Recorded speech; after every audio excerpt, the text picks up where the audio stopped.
Oi, eu sou a E Mariana eu sou o Matheus. e nós vamos apresentar o artigo Alta Taxa de Geminação em Cândido Godói, um novo papel da P53 na fertilidade humana. Então, nós decidimos usar essa ferramenta PICO, que é uma ferramenta bastante utilizada pelos epidemiologistas, e ela é a pergunta que o autor quer responder fazendo o estudo.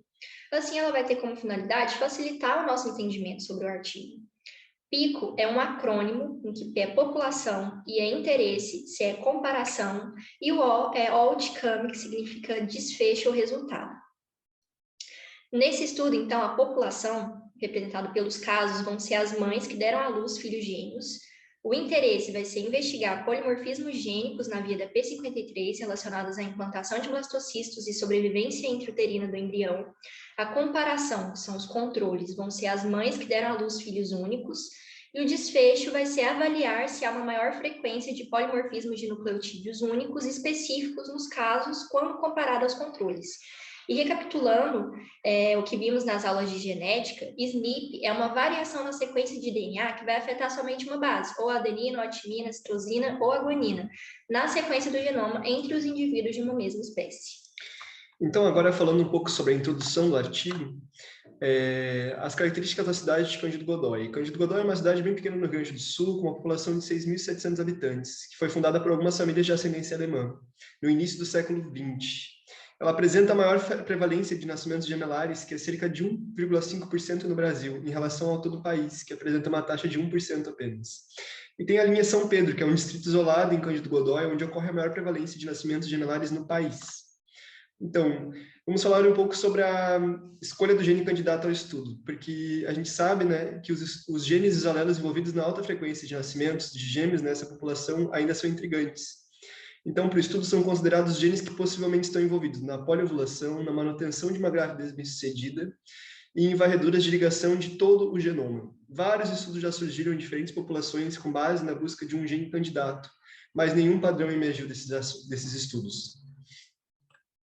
A proteína P53, então ela é codificada pelo gene TP53 e ela foi identificada pela primeira vez como um antígeno tumoral associado a um vírus. A sua função como supressor de tumor que influencia a progressão celular do ciclo e a apoptose foi descoberta apenas uma década depois disso. Parte de uma família de fatores de transcrição de genes que regula uma variedade de funções biológicas, que incluem o desenvolvimento, a imunidade natural, o estresse oxidativo, o envelhecimento e o câncer. A regulação do nível da atividade da P53 ela vai ser melhor tratada no próximo slide, mas ocorre por meio de 3 genes, que são o HAUSP, também conhecido como USP7, o MDM2 e o MDM4. Então, a proteína MDM4 ela forma heterodímeros com a MDM2 e inativam a P53 pela inibição das suas atividades transcricionais e pela promoção da ubiquitinação e subsequente degradação da P53.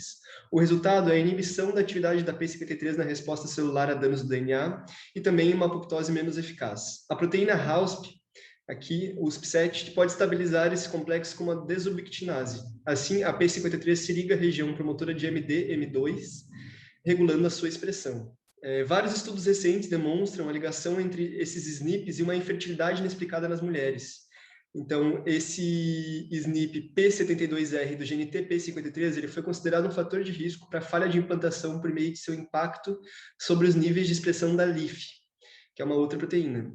A P53 ela pode atuar após a implantação, aumentando a probabilidade de sobrevivência intrauterina do embrião.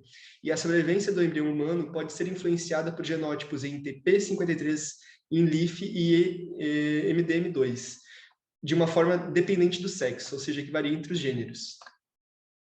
Então, os objetivos desse estudo, eles foram investigar os polimorfismos gênicos na via do P53 relacionados à implantação de blastocisto e sobrevivência intrauterina do embrião, e testar se algum desses polimorfismos afeta a gemelaridade nessa população. Agora, tratando sobre os materiais e métodos, a metodologia desse estudo.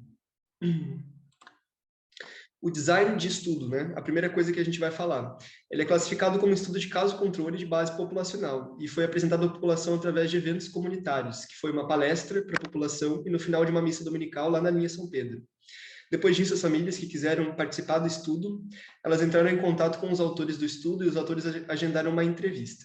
E por fim, os participantes foram submetidas a um questionário e a uma coleta de sangue, que não foi muito explorado no estudo, mas que vão servir de dados para outros estudos, né, subsequentes. A população de estudo.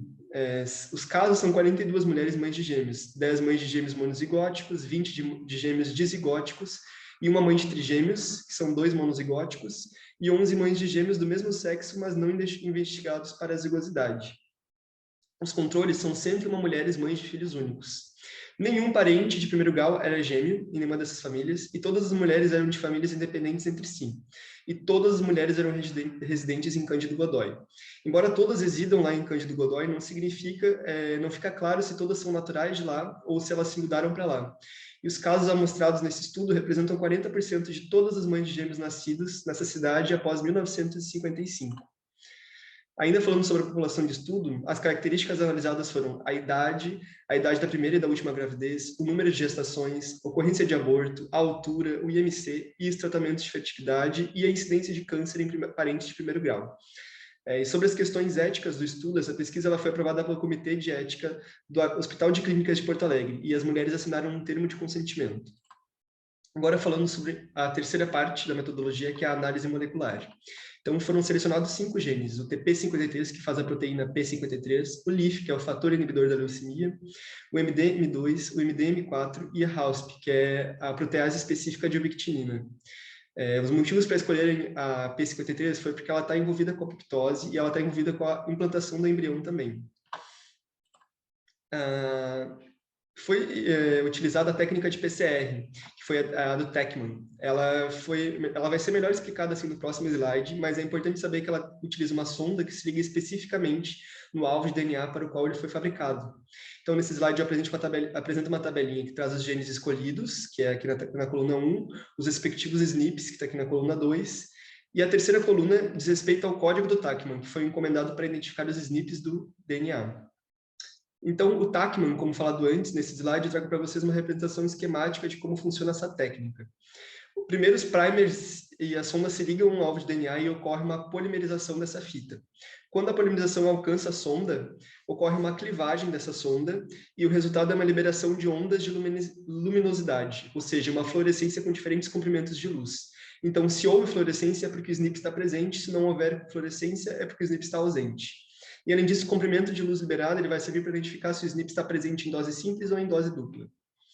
E a última parte da metodologia são as análises estatísticas. O primeiro teste foi o teste T de Student, que é uma análise para variáveis numéricas, ou seja, vai informar se a frequência de tais alelos na população estudada.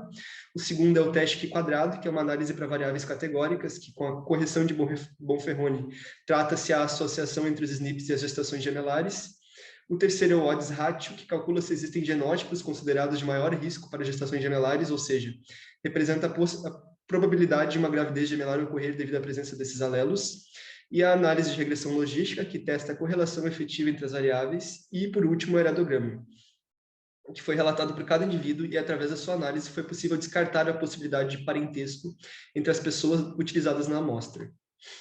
Em relação aos resultados, vamos analisar a tabela 1, que remete àquelas características da população do estudo que o Matheus comentou anteriormente.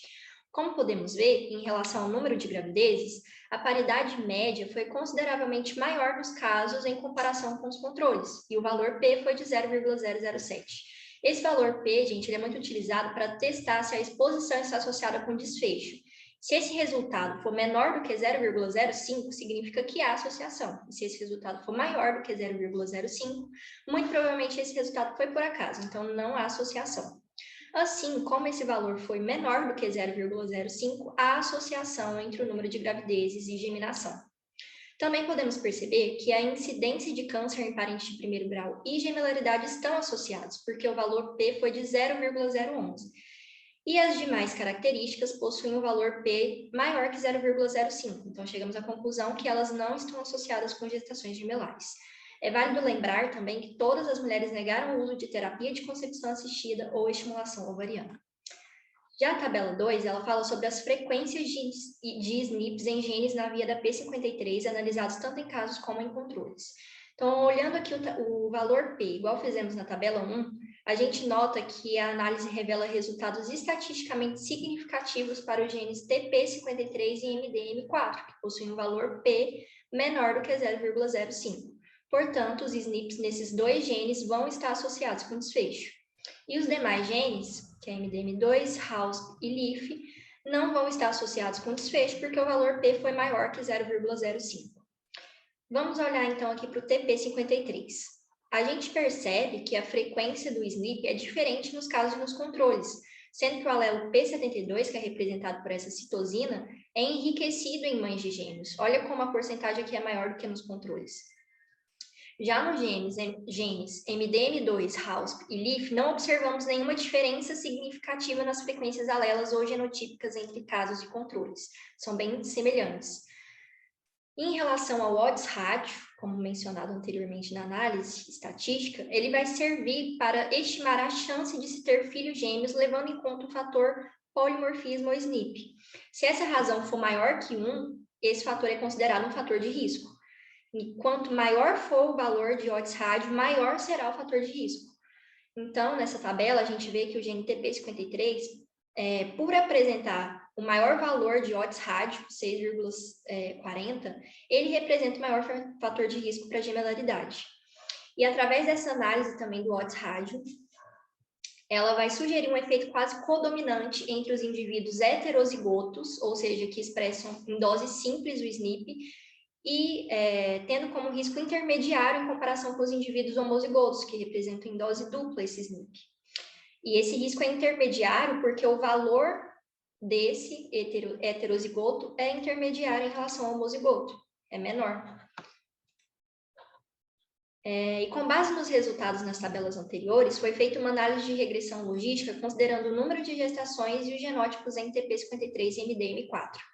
A regressão logística, ela mede a correlação ou a relação causal entre a variável e o desfecho. A gente já viu que esses três estão associados, mas quais deles têm relação causal?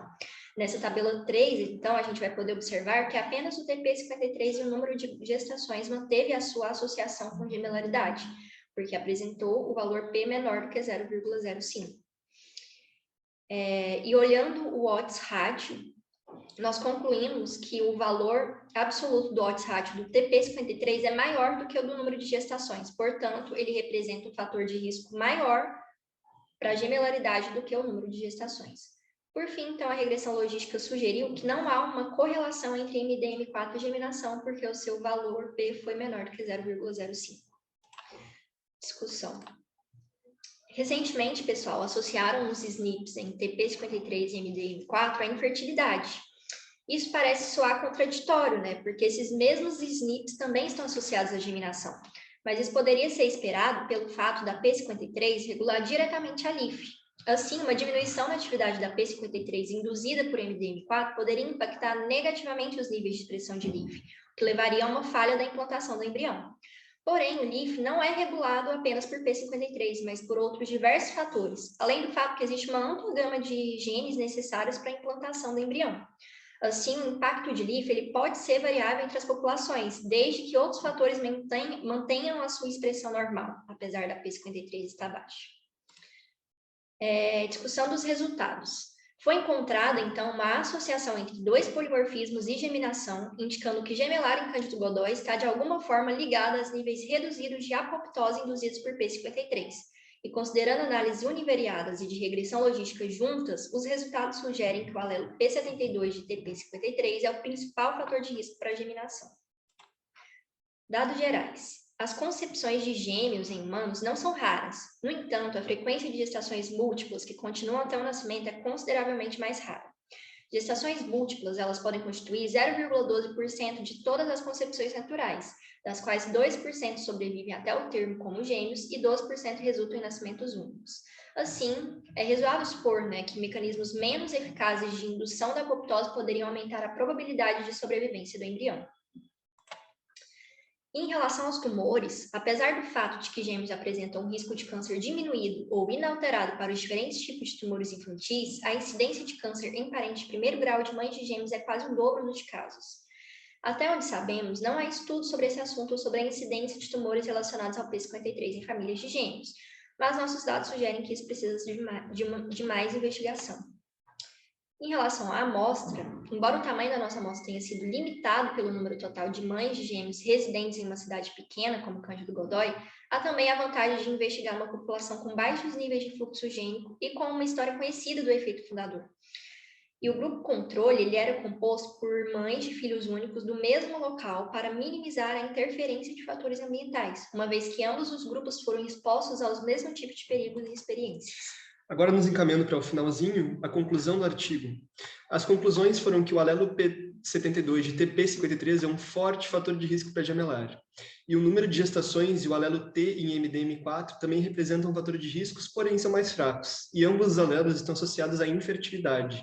Mas o efeito antipoptótico de baixos níveis de P53 em geral e do alelo P72 em particular pode desempenhar um papel após a implantação, aumentando a chance de uma gravidez dupla ocorrer até o termo. Então, pessoal, tendo visto tudo que foi apresentado por nós, a gente pode perceber o quanto esses dados demonstrados anteriormente pelo artigo são relevantes e o quanto esse tema é importante para o conhecimento científico. A gente agradece pela atenção. Até mais!